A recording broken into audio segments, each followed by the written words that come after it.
Hi, everyone, and welcome on the emergency briefing on the current developments of the Israel-Iran war. I have the pleasure to introduce to you Zohar Palti, who retired from government service in 2022 after 4 decades in some of the most sensitive positions in Israel's national security establishment. He held positions including the head of the political military bureau in the Israeli Ministry of Defense, and Director of Intelligence of Mossad, among others. And we're very proud that he has joined ELNET as a chair of ELNET's Forum of Strategic Dialogue. Thank you so much, Zohar, for taking your time to be with us and for about an hour to give your thoughts about the situation, which is changing all the time as we speak. So please go ahead. Thank you so much. Thank you so much, Pascaline. It's great to be with you today. I will try to be very brief and to leave a lot of rooms to Q&A. First of all, because since, let's say, last night, in the last 9 hours, we had already like 3-4 sirens. So I hope that nobody will interrupt us, that I will have to go to the shelter. That's why I will try to be very, let's say, precise. Guys, we're in a seismic event that started in October 7. This seismic event creating a lot of aftershock. At October 7, it took us by surprise. We spoke about it so many times, but it's created kind of a turbulence in the Middle East that we are creating right now when we decided that we are sick and tired, that every simple guy, terrorist, whatever we will call it, that wants to launch Qassam missiles, rockets, ballistic missiles against the state of Israel out of the blue, and that's what was the reality in the last 20 years, have the ability to do so. And the Israelis, forget for a minute, left, right, at 6:29 in the morning of October 7, understood immediately that we are going to protect and fight our home. For the first months, almost a year, the main focus was on Gaza, how to take most of the activities of Hamas, the infrastructure, their leadership, and everything simultaneously to release as much hostages as we can. In the beginning, it was 100, as you remember. Right now, today, we are standing with something like 20 live hostages in Gaza, and the rest of the something like 30 people that we lost in October 7. At October 8, Hezbollah started to mess with us without any provocation, and we decided to do whatever we were doing to focus on Hamas, and then we turned last September to Hezbollah. You heard about all the operations, the intelligence, the beepers, and everything. In 6 weeks, Hezbollah is down. Most of the leadership are no longer with us. From Nasrallah to the last generals, they used to have at October 6, 150,000 rockets and ballistic missiles and UAVs and cruise missiles and SSN, everything. They lost a lot of it. Hezbollah today is not the Hezbollah that used to be in October 6. And right now, what we see in the last week, that Hezbollah that was created as a tool for the Iranians to use it against us in the last 30 years, they spent billion on it. It's not so effective like the Iranian anticipated it would be in the D-Day, if there would be a war between us and the Iranians. The next aftershock was Bashar, that Syria collapsed, and Bashar al-Assad, that used to control Syria for decades and used to launch a chemical weapon against his own people with all the atrocity that he've done in the Arab Spring, was down. So this is the third. In between, there was the Houthis, that the Iranian encouraged them to launch, as you know, ballistic missiles and UAVs and cruise missiles against us. Of course, the Iranian behind it. We lost several people over here, sirens all over. And and it's still something that really bothers us. The Iranian leader made a strategic mistake, fatal mistake, with the attack of April 13-14. It was the first time that the Iranians decided to launch ballistic missiles, cruise missiles, and UAVs, 300 of them that night, against the state of Israel. The Americans, Biden administrations with CENTCOM used to be shoulder to shoulder with us. The defense that we created as a coalition, by the way, first time, with some help of the Brits and the French and some Arab countries over here in the region, we succeeded to fall down this attack, and all the 300, what we call air breather, used to be destroyed. Why I'm saying that was the strategic mistake of the leader? Because it was the first time that we understood that the psychological barrier that the Iranian used to threaten for all the years regarding the ballistic missiles and everything, we saw, guys, it's not so terrible as it is. Our technology know how to deal with it. The second mistake, and by the way, it was a mistake that Israel did not back then in April attack on Iran soil. We had some radical elements like RGC in Syria, we attacked in Syria, and he decided to, first time, to attack the states of Israel on our soil. The second event was in October 1st. As you remember, when he launched like 180 ballistic missiles. Also, the American used to be with us, and we understood that we know how to fence. When you look from a strategic point of view, and some people are getting mistake, mainly in Europe, why now? The issue is not only the nuclear issue. Why now? Because this is the head of the snake. This is the head of the octopus. And if you're looking for strategic review that I just gave in the last couple of minutes, you understand that without dealing with this issue and decapitate right now the Iranian capabilities, we are missing the most important issue. And if we want better Middle East and better situation and future to the states of Israel and more stability in the Middle East, you need to deal with it. That's why the government of Israel and the prime minister decided like 9 days ago to start this operation war against the Iranian, that the nuclear issue is part of it, but the other issue is the strategic review that I gave, and the third issue is the ballistic missiles. We understood that the Iranians are pushing very hard in their program to have like thousands of ballistic missiles, and those ballistic missiles, the amount of it, let's say in a year, 2 years, or 3 years from now, are really possessing a strategic threat on the states of Israel. The combination of the nuclear facilities and the fact that the Iranians are pushing for the nuclear facility to have a military nuclear bomb, with the ballistic missiles, with the strategic review that they are the head of the octopus, that is the main issue that we decided to deal with this issue right now and to finish with it. We are already 1.5 years in a war, so it will take another more time, and we believe that when it will be over, it will be better.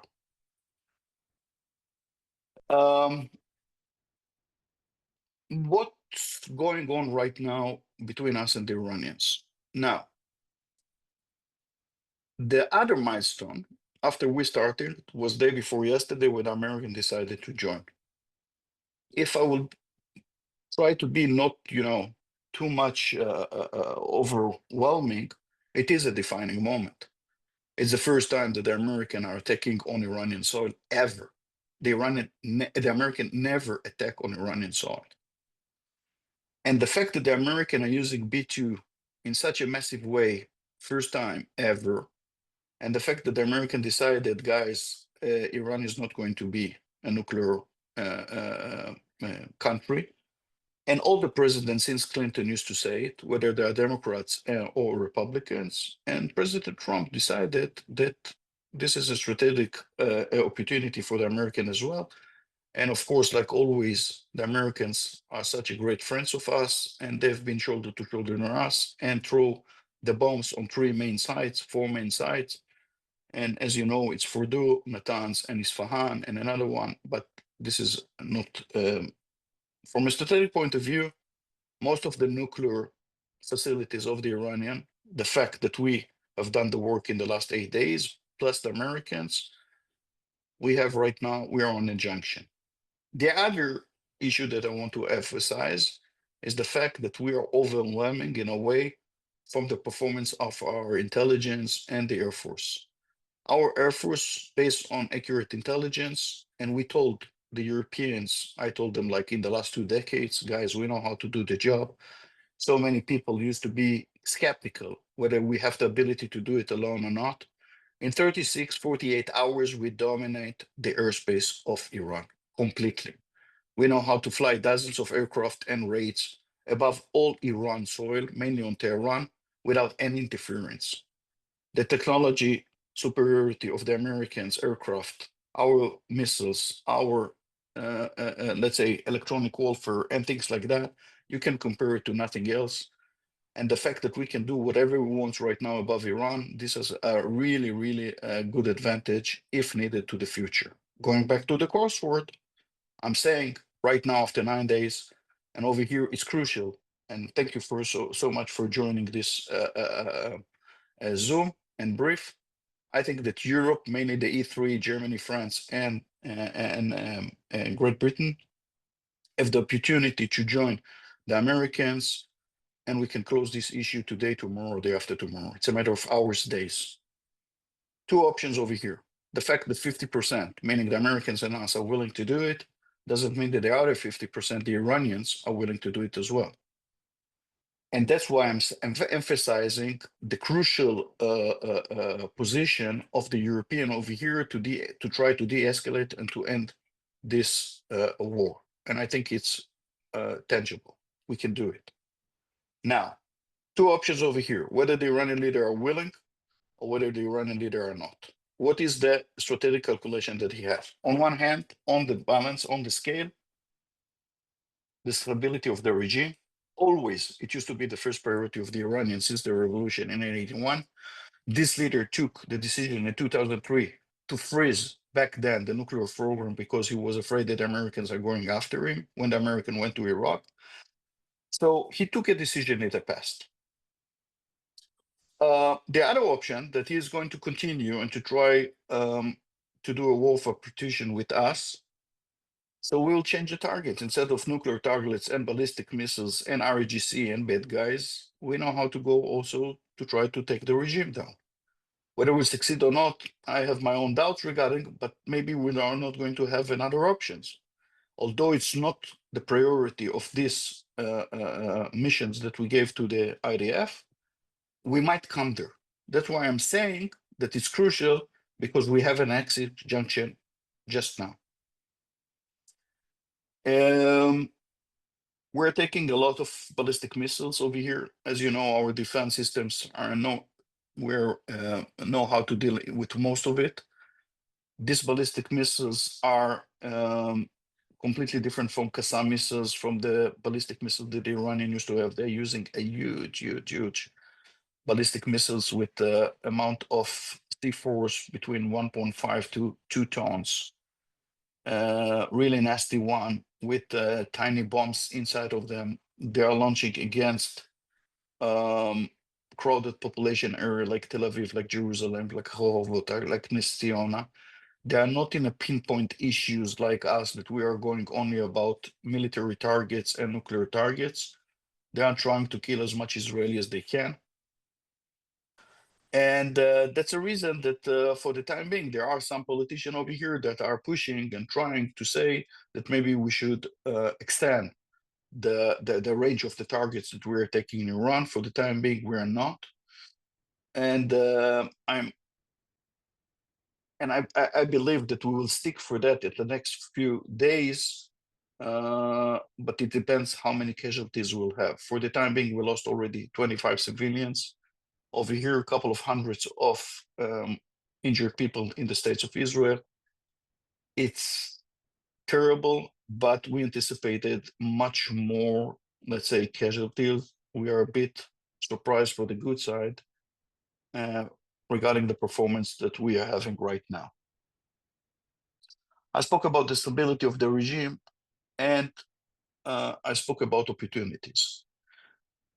Opportunities over here, let's say for the sake of their conversation, that the war will end it in the next couple of days, everybody will relax. I think, and this is my personal opinion, it's not related to the my government opinion. We have also an opportunity to linkage the end of the war with Iran to the fact that Israel will agree, if Hamas will release the 20 live hostages we have, to end the war in Gaza. And to wrap it up, October 7. I think that can be achievable. I think it will be very positive if we will choose to, if the American will approach us, and of course, after whatever President Trump have done to Israel day before yesterday, if he will come to the Israeli Prime Minister said, listen, I want also to wrap it up Gaza, I think that we have a good chance this time to do it.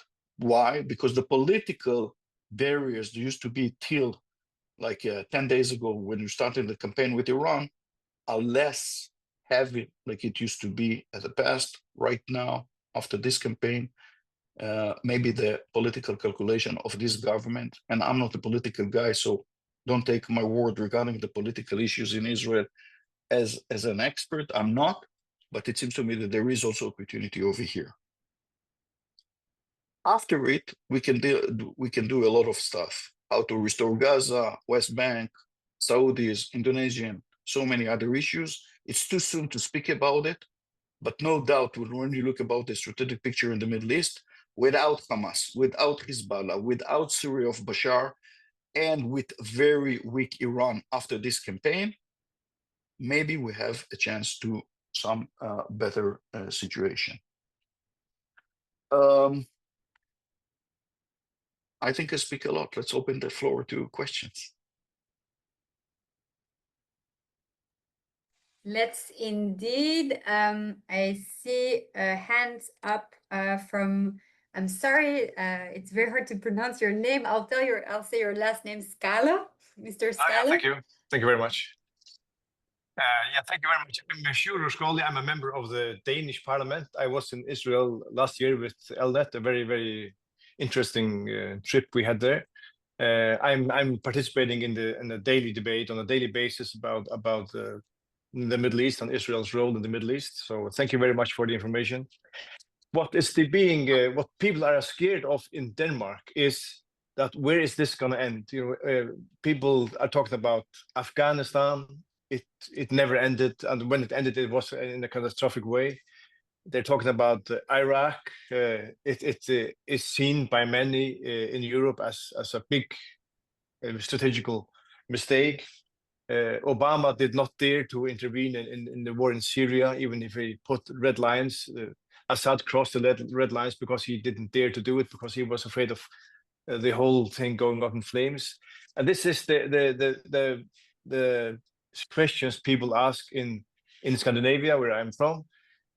Is this going to turn into a big war in the Middle East? What is your take? What is your take? What would be your response to these people that think that this was a wrong thing to do, because there's a big danger of a bigger war? And then could you say a bit about regime change? Is that the goal, declared goal of the Israeli government, to get a regime change in Iran? You talked about it yourself. And how is this going to happen? And thank you once more very much for the information and the invitation. Let's start with the last question. The goal is not a regime change. If we wanted to do a regime change, as you know, we took by surprise the Iranian, mainly the nuclear sites and the RGC at the first day. We used to kill most of the generals, included the chief of staff, 3 times to replace them. If we wanted to do a regime change, we took all the leadership in the first hours. We did not touch the civilian leadership of Iran. So if somebody needs a proof that we didn't plan to do a regime change, he got it.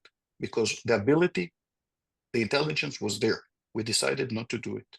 We decided to concentrate about, and this is an answer for your first question, only about the things that are existential to the security of Israel. And as we did with the Iraqis in 1981, with the Iraqi reactor. And as we did in 2007, in September, with the Syrian reactor, we always used to tell the international community that if somebody will jeopardize and will declare that they want to eliminate the State of Israel, and you as Europeans know better than everybody else that we created these states after the Holocaust from the ashes, and we said never again. And nobody listened to us. And when the Iranians are pursuing for a military nuclear bomb, with all due respect, the last thing that I care is what if the Europeans are concerned or not. First of all, I care about our families. And we don't want to see that somebody like the Iranians that are saying every 5 days or every few days that we want to eliminate the state of Israel, that we are not taking it as a serious matter. So we postponed this issue in the last 20 years. We gave the Europeans and the Americans to do everything in order to postpone it. The Iranian came to Biden administration. They didn't want to compromise about nothing in the last 4 years. Then Trump gave them another 60 days. At the day 61, we attacked. Simple. Because they didn't want to compromise about the nuclear program at all with the Americans. So when you look about the strategic opportunity to used to have over here, you can criticize, you can judge it, but it's obvious that if we're missing this junction over here right now, we are not going to face it in the next few years. And after October 7, we felt, as I said at the beginning, we're sick and tired. We don't want to see Tel Aviv every 5 minutes in sirens. We don't want to see other cities inside. That's the reason that we operated. And it seems to me that I gave you the answer. And you can compare apple to oranges. For the Afghanistan, it's not the same issue to the Americans or to the Europeans. And by the way, the coalition forces used to be stuck in Iraq and Afghanistan for years. And you're right. But for us, guys, Hezbollah and Hamas, look what Hamas have done in October 7. So of course we needed to react regarding something like that. They used to come to our villages to kill old people, to rape our girls and our women. What do you think that we will do? Peace, love, and understanding. This is the aftershock, as I said, for October 7, and take the positive the words that I said. Let's see it as an opportunity right now to wrap it up and to help us to close this war. And it seems to me that the Middle East might be a better place. Thank you. Can you maybe address also the question regarding the risk for a global war? The risk for other actors to join in this? Listen, I don't know to get into the calculation of the Chinese and the Russian right now. That's what you mean about globally, if I understand. It seems to me that Europe have their own challenges right now. You have a war for the last 2 years inside Europe with Russia and Ukraine. You saw the Russians' capabilities and things like that. I don't want right now to elaborate and to give them their remarks. I saw what Europe have done in order to help the Ukrainians. As you know, for the time being, we are doing everything by our own in the last 18 months or so. And it would be great if Europe will be shoulder to shoulder with us, and we will respect it. We are part of the Western world. We are part of the democratic country. Europe is essential to our security. When I'm saying national security, is not by defense, it's all the rest. And it seems to me that I don't see right now, and I heard Putin just speech like 2 days ago, how important the Russian community, we have more than 2 million former Soviet Union Russian speakers over here in Israel that integrate amazingly in our country, and we are so blessed regarding this immigration. I think Putin respect that. We have nothing against the Russians. I mean, bilaterally between us. On the contrary, because of the cultural life over here, there is kind of other channels that are open. So I don't see that the Russian have a problem right now after the American attack 2 days ago, but this is between the Americans and the Russian. Chinese have never been a player in the Middle East, not in the last 40 years. I don't see that this situation will increase it. And I hope that I'm not wrong regarding the two superpowers like that. That's why it's so important that the E3 will also engage to the Russian and the Chinese, that they will be on board to end this war. I would like to give the floor to General Sir Patrick Sanders. Yeah. Zohar, it's very good to see you. Can I just start by saying congratulations on an extraordinarily well executed, I mean, just devastating initial campaign. And I always took you at your word when you said that you had a plan, but I must admit it was pretty breathtaking to see it executed. Of course, Thank the you. military successes don't always lead to the sort of strategic outcomes you're seeking. And you talked about quite a big delta between the choices that the Iranians have, either to seek an agreement as they've done before with the JCPOA or to continue. But there's a lot of space between those two things. You've always talked very insightfully about aftershocks. What do you think some of the next aftershocks might be? And I know I'm asking you to gaze into a crystal ball. And if they don't lead to a complete rewriting of Middle East of the order in the Middle East, are you confident that you can maintain this sort of intelligence dominance and technical dominance over Iran in case you need to go again? General, always great to see you, my friend.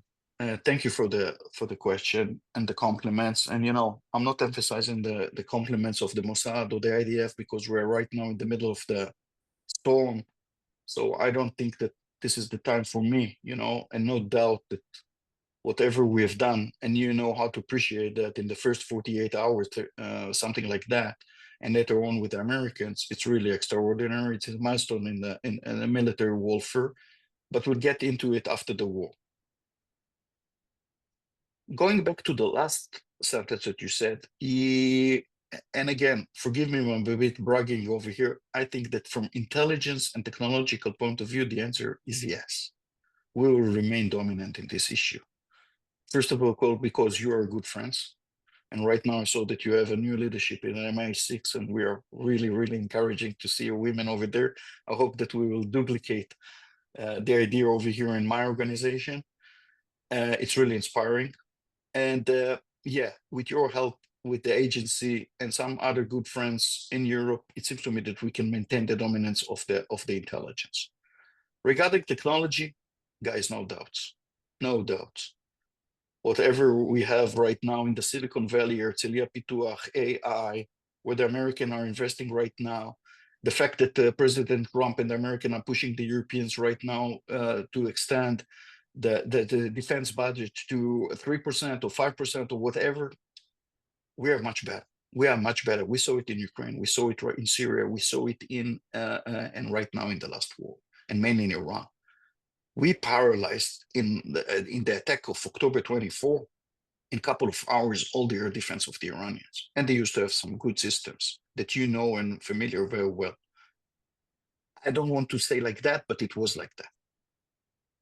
Now, we'll have to create and we'll have to invest in the young generation over here in education, mainly in physics, engineering, and things like that. By the way, we are not doing so good as we're expecting from our government to invest in that, but still we're okay. So I'm afraid that if the Iranian will be like the Iranians in Iraq-Iran war, we might be coming to an adventure that I don't like to see. That's why the message that I'm passing in the last 3 days, whether I gave an interview to Sky News or to other channels in Europe, guys, we have a golden opportunity to wrap it up right now. Just let's do it. And if not, it's going to be more complicated. And that's why I don't like to see it. I'm not sure that the Iranians understand till the end what is the consequences of what happened in the last 9 days. I'm not sure that their BDA and the whole picture that they're getting are matching their reality. But let's wait and see.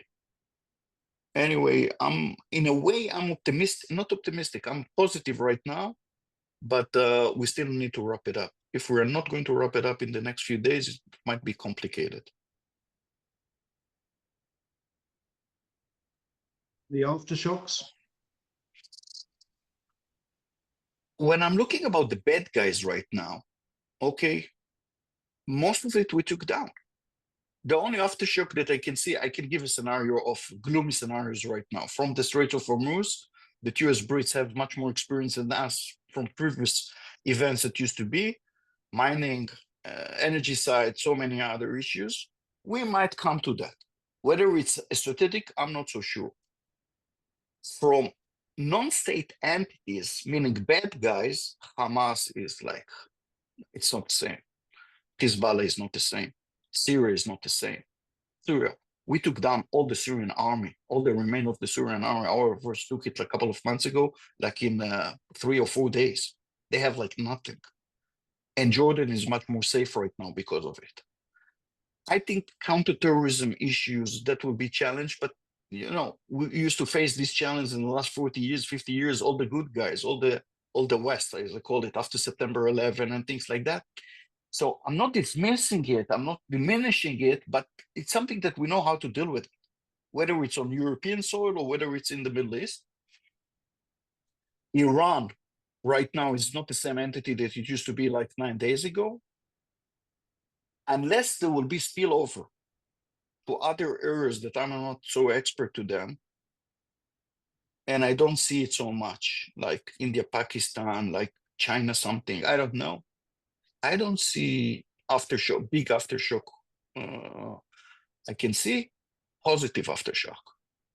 That when the region will come down, let's say for a year from now, or 2 years from now, I don't know to give you exactly the day, that the Saudis and the Indonesians will join. And I will be very happy. Thanks, Zohar. Good to see you. I don't see any other hands raised or didn't get any other messages. I'm looking out for you. I'm happy to come back in. Yeah, wanna be- you're welcome to in the meantime, as long as no one didn't- else is wanna be signaling. greedy. Go ahead. So,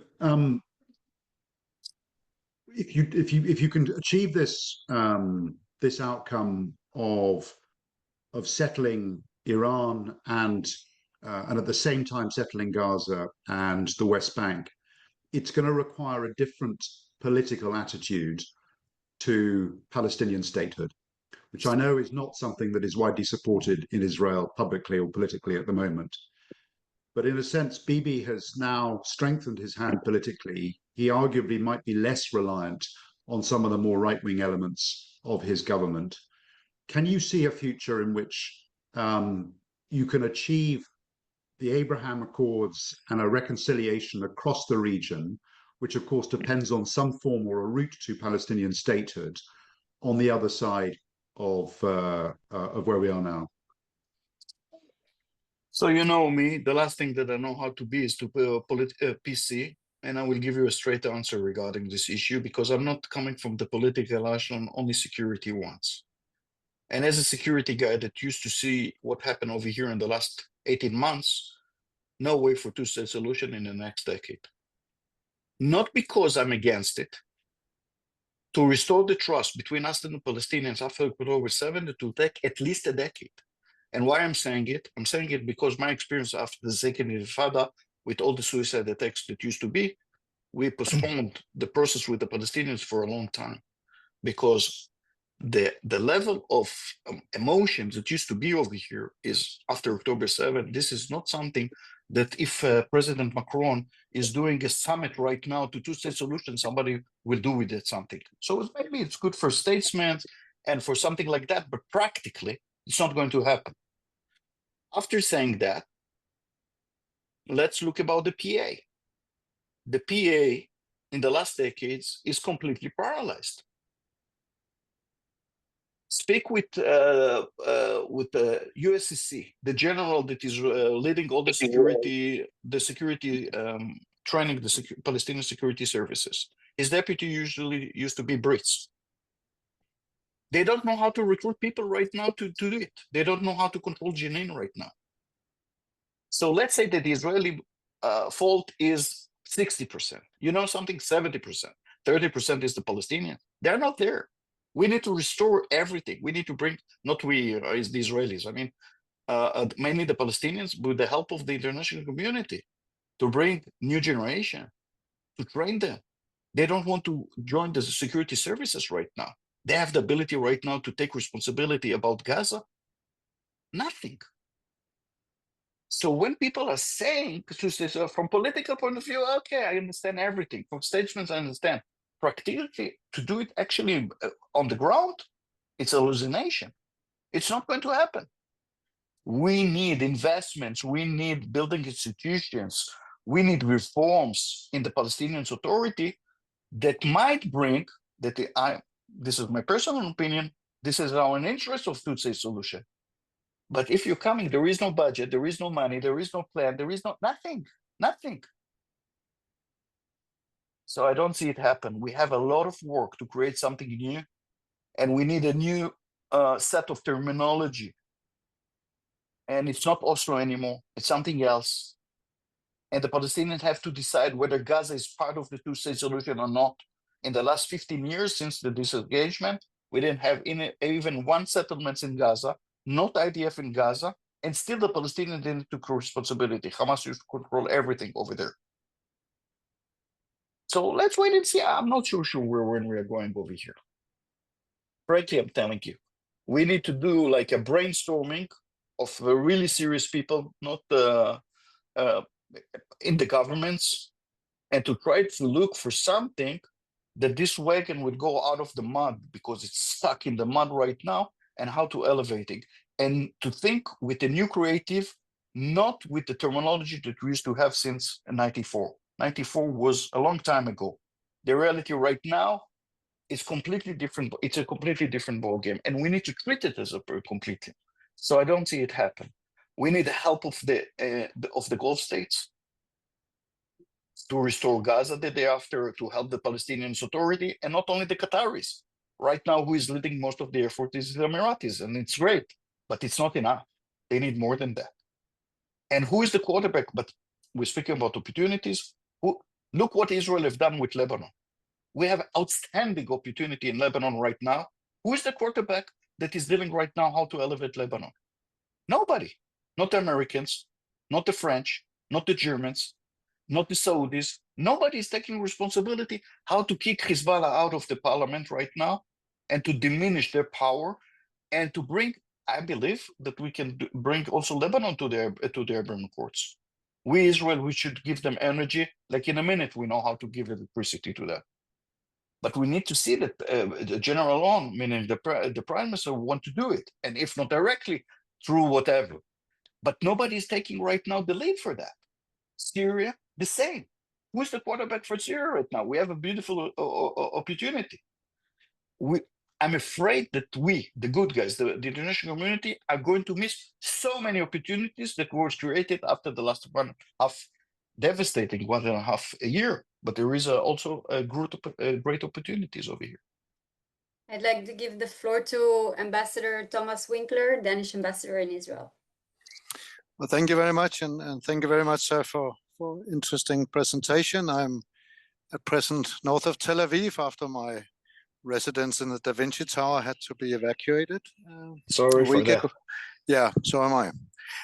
Now, I want to return to Iran, but how do you view what we, now you talked about the international community, what are we going to do the day, whenever it may be, in 72 hours or in a week or in 2 weeks, when, let's say, the military part is more or less finished, right? Let's say that for the sake of argument, that Israel declares that the goals were met, and the Iranian capabilities of hitting Israel are diminished further. What then? I'm, as you can hear, I'm a diplomat. I need some kind of document at the end. How do we get to? We can call it a ceasefire. We can call it new negotiations. There are many words out there. I would really like to hear your views on what is the next, let's call it, non-military step in this conflict. Thank you. Ambassador, first of all, thank you for being with us, and the fact that you took the hit in Da Vinci. We are living over here, and I saw and you can describe it better than everybody else, the demolition of these ballistic missiles are doing. It's something that we haven't faced ever. And that's part of the reason that we decided to launch this campaign, because imagine to yourself, right now they used to have like 2,000 of them and 400 launcher. And by the way, we took almost between the debate right now, whether we took 60% or 70% or 75% of the launcher. It's really nasty one. And imagine to yourself that they will have like 5,000 or 7,000 or 8,000 ballistic missiles like that. That's one of the reasons that we decided to launch this campaign right now and not to postpone it. And I understand the Europeans that sometimes don't understand it. And I'm sympathize with that, because we don't like to see wars over here. But I think it was essential in order to prevent that we will come to the point that it will be too much for us. Going back to your question, I'm thinking about it a lot. Now, there is the ultimate demand, nothing. Okay. I'm not a politician, so I can say what's nothing. If the American gave something to the Saudis right now, it seems to me that the Iranian can gain something similar to that. They want to do R&D regarding something under the inspection of the AI, or Americans or the Europeans. Maybe it's a good idea. They want tomorrow, I don't know, to have a nuclear, civilian nuclear facilities for electricity. Why not? I'm for it. But we have to understand that the Iranians have to understand that if they will build a weapon systems that will jeopardize our existence, we are not willing to accept it. And the agreement should be with the component that, for example, they can't deal with the integration of, first of all, they can't go to enrichment of 90%, of course. Secondly, to have underground facilities like they used to have, that they can deceive the AI like they used to do. And then they enrich after the JCPOA to 20%, 60%. And by the way, the snapback, right now we understand that it was a charade. The fact that the European didn't activate the snapbacks, but there will be a lot of debate whether it was right, whether it was wrong. But in reality, it was a tool that nobody used it. Why?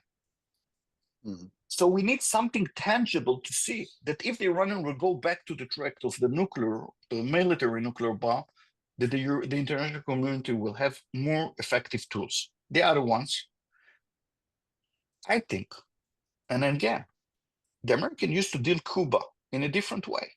Look at about Cuba in the first 20 years after the Europeans, the international community, and the Americans have tools, economical tools, that you can suffocate from economical point of view this country till the end. All the ring states, like Turkey, like Azerbaijan, like Uzbekistan, all the ring states of Iran can do much more than them in order to prevent it.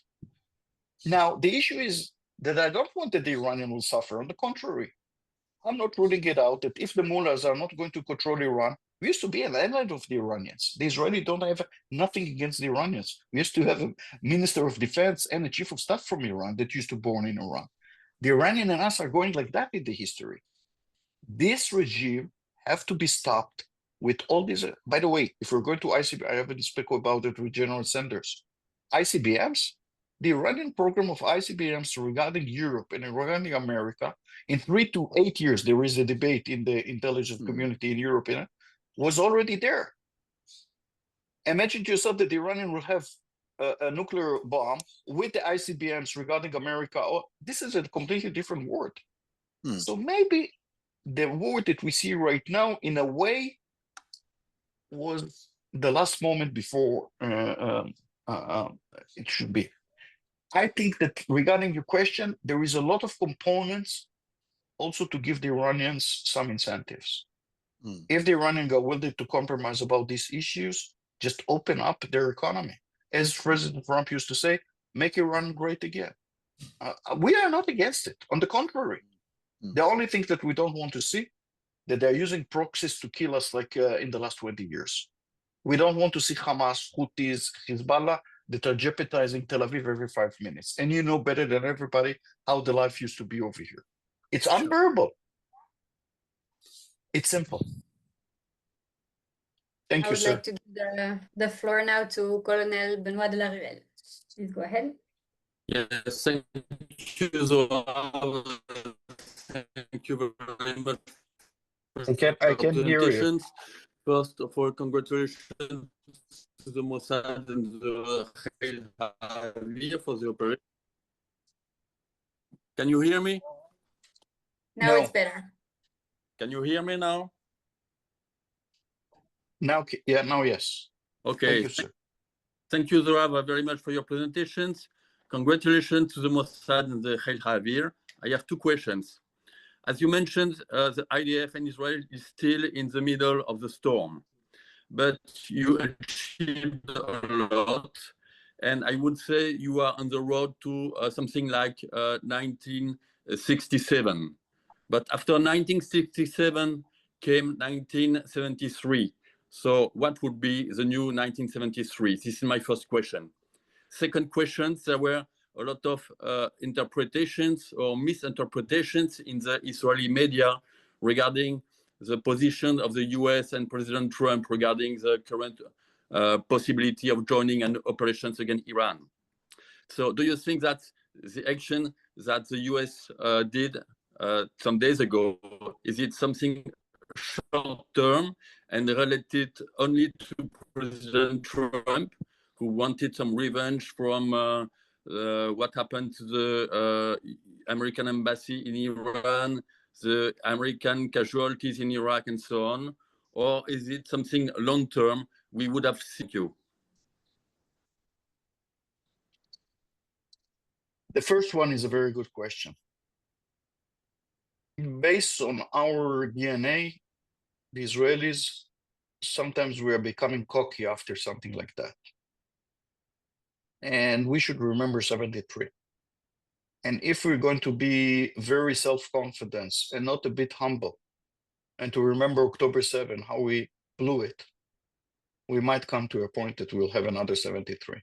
But if we're serious people and we learn from the history, and that's why we need friends from Europe to be with us, and not to come to a point that they are threatening 60 or 70% of the country that like to see a better situation over here, if it's two-state solution or if it's a better life over here, with how to cancel the association agreement or things like that, guys. This is immediately, it's not constructive over here. On the contrary, come to us, speak with us, and let's find a way how not to be in 73. And we are so open to speak with everybody, you know, our behavior and to listen. We don't like to listen to people that saying, don't do nothing when there is an essential threat, because at the end, our family is coming before. But all the rest, we are tolerant, we are willing to be open and to listen to everything. Regarding the Americans, I'm just listening what President Trump is saying. And I don't think that Trump right now is in the aftermath and he's doing some calculation regarding the history with Iran and what the Iranians have done to the Americans and Iraq and things like that. He just said, I offered you 60 days to negotiate and to have a good deal that I will elevate your economy. You were playing with me. You didn't listen to me. You didn't come with an answer to me. So at the day 61, the Israelis decided to do whatever, and we backed up him. And based on what he's saying in the last 48 hours, that this was a limited actions regarding the nuclear site for Natanz and Isfahan. And I don't think that the Americans, for the time being, it might be changed in a week or in 10 days, or if the Iranians are not going to stop, or if the Iranian will make a mistake and will launch against American interests right now in the Middle East, let's say in the Gulf or in Iraq or something like that. Of course, everything is on the table, but it seems to me that the Americans have done the attack on the nuclear site, and this is over. That's why I think that there is a potential right now to wrap it up and to close it and to try to find a ceasefire agreement, not to extend this war, whatever we will call it.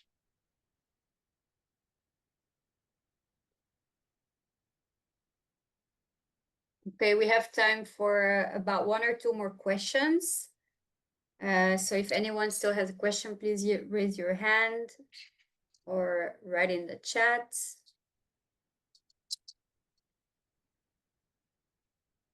Katharina von Schnorbein Please go ahead.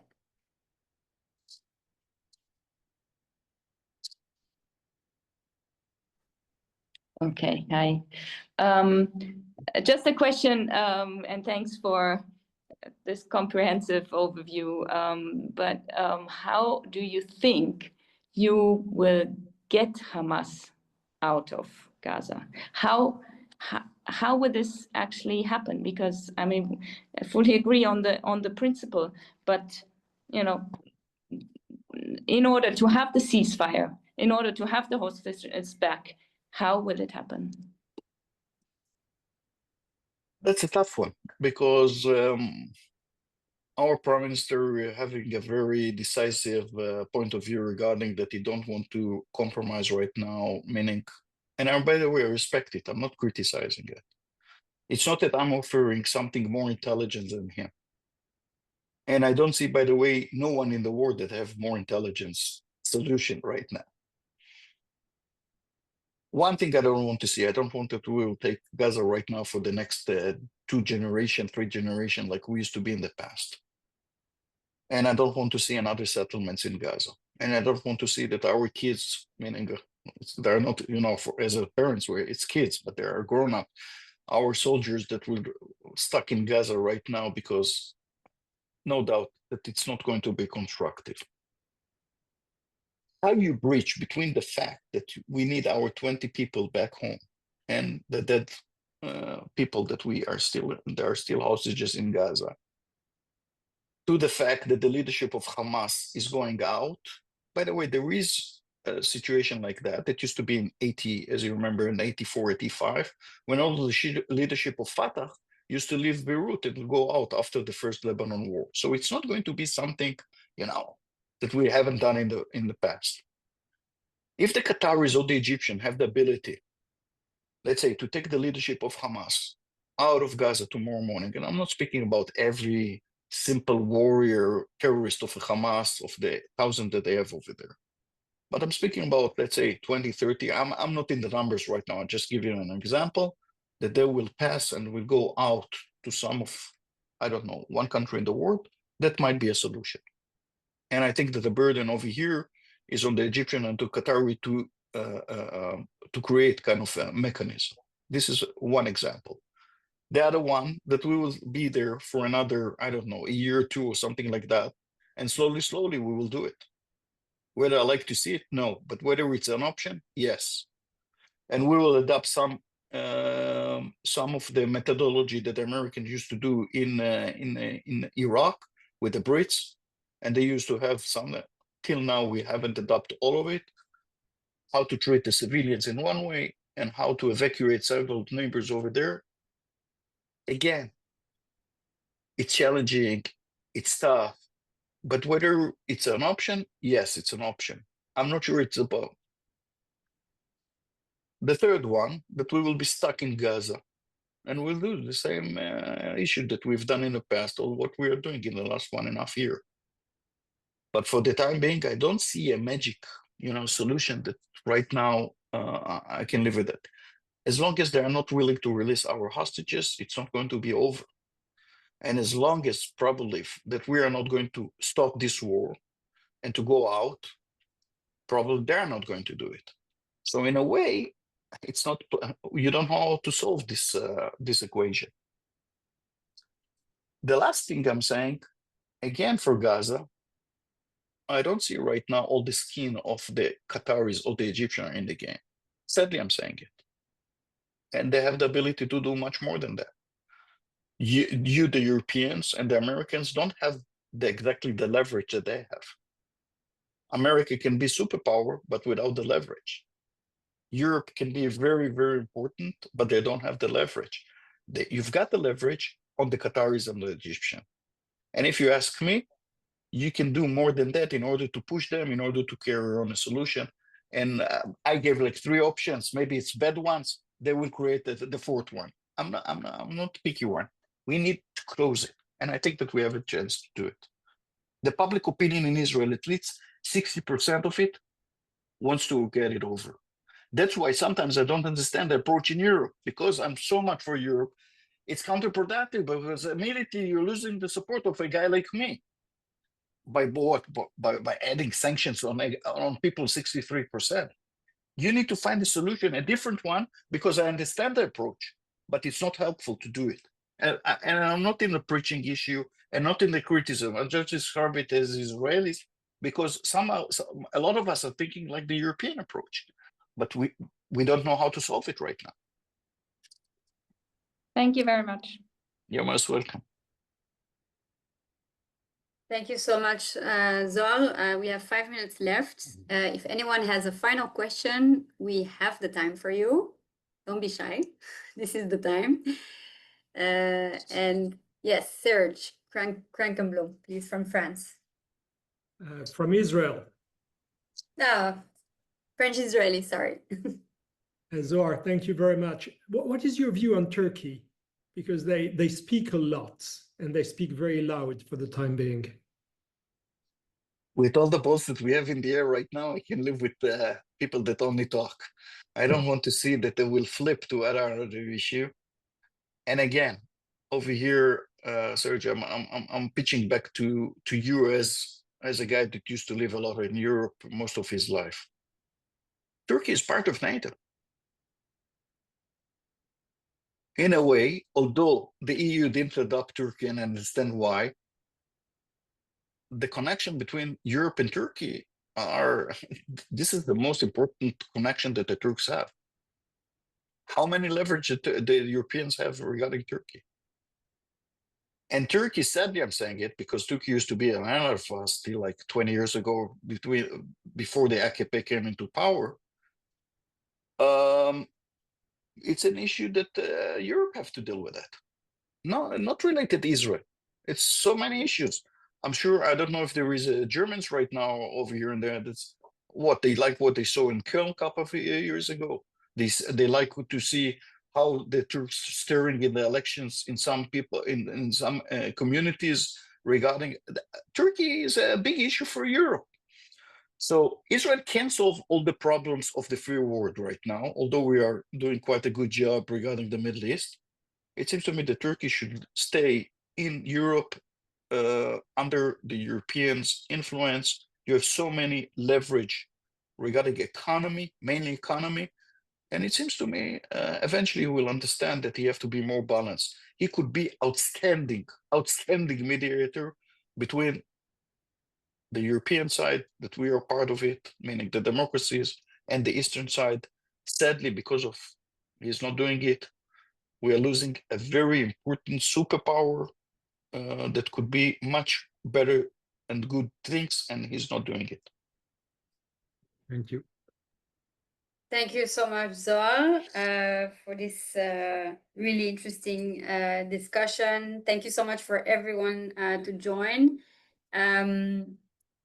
We will definitely be organizing a few more of these calls, so stay tuned. And again, thank you, Zohar. Bye-bye.